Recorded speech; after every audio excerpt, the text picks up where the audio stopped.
day. Now, some serious tick talk now, okay? You might have heard Georgie talking about her experiences of being bitten by a tick when she was off a few weeks ago. Do you remember? She had, oh gosh, it really, made her feel quite poorly. Some real problems there. She is better now, thank goodness. But we know that ticks cause Lyme disease, and cases of Lyme disease have actually risen by more than 20% in England in the past year, and that comes from the UK Health Security Agency. In a recent report, it also said that milder winters and warmer summers are making ticks more widespread across the country. So let's get everything we need to know about ticks and tick bites. Julia Knight is from Lyme Disease UK. Ticks are normally found, they like to live in grassy areas, woodlands, parks. They have even been found in people's gardens if you've got a bit of an overgrown area. But generally, they like, bracken, long grass, and all they're doing is waiting for a meal. They don't necessarily want to bite a human being, they just want a meal. So it's just a bit unfortunate if they brush off onto a human being. Right. I mean, I was at Brimham Rocks on Saturday with my family. We're taking a lovely walk, doing some climbing as well on the rocks, but there's ferns there as well. Will I find ticks in ferns, places like that? Yeah, anything like that, sort of overgrown type areas. So you do have to be aware that, ticks are about, especially at this time of year. What do they look like? Tiny spider-like creatures. They are actually from the arachnid family, but they're not spiders. At certain times of the year, they can be as small as a poppy seed.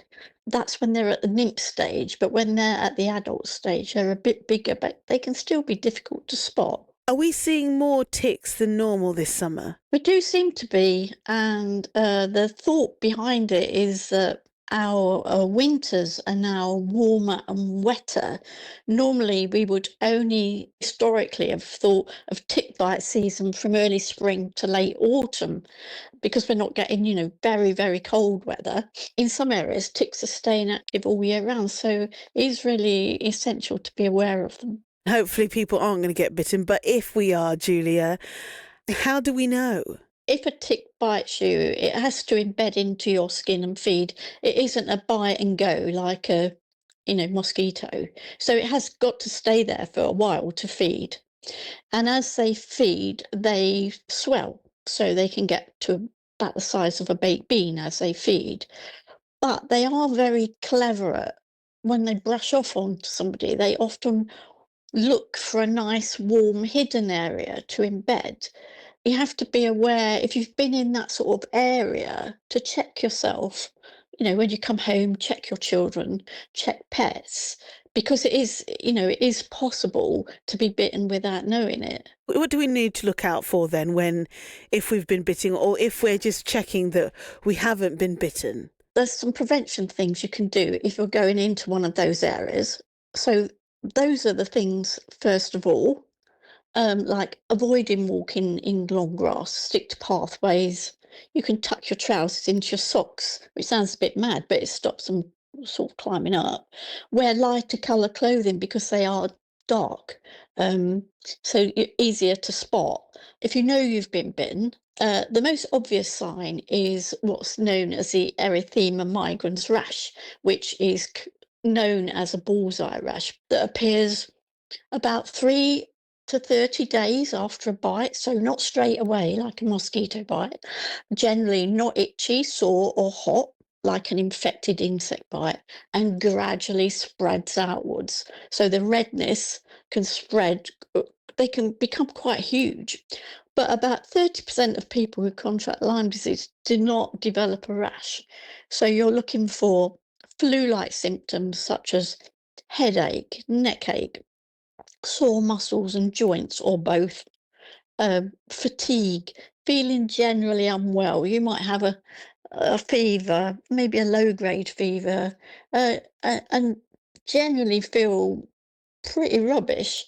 Okay, so in the first instance, in order to treat the bite, what's the first thing you should do? Well, if you start developing symptoms, you can go to a GP at the weekend if you suddenly become ill and you think you might have had a tick bite. Obviously, then you would get some advice from 111 if necessary. They would advise you about A&E.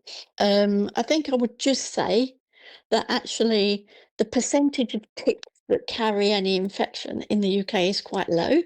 So in some areas, about 5 to 10%. So a tick bite doesn't automatically mean you're going to contract Lyme disease. Okay. How potentially bad can tick bites be? The trouble with Lyme disease, if it's missed or if it's misdiagnosed, because if I go to the doctors with those sort of symptoms at certain times of year, they're going to say I've got a virus. Yeah. So it can be missed. And that's when the problems occur because the bacteria can sort of then disseminate around your body and it can affect the nervous system, the heart, and the joints. Well, we don't want that to happen. So the more awareness that's out there, Mm. the least likely that people will end up in that scenario. How can we find out more then, Julia? There's loads of information on the Lyme Disease UK website. It will tell you how to prevent a tick bite. It will tell you how to remove it properly. They need removing either by using a appropriate tick tool, which aren't very expensive to buy, or if you haven't got one of those, a pair of fine tip tweezers. There are lots of myths about how to remove a tick by placing some sort of fluid on it or alcohol or something similar. Please never, never do that. It needs to be removed properly. Julia Knight there from Lyme Disease UK. If you want to find out more, just go onto their website. Lots of information there about how to prevent yourself from being bitten in the first place and then what to do if you are bitten, because I know everybody's out and about at the moment because of the lovely weather that we've been having. You're listening to Joe Anita, BBC Radio. Your music on the way from David Bowie. Joe Anita Musisi.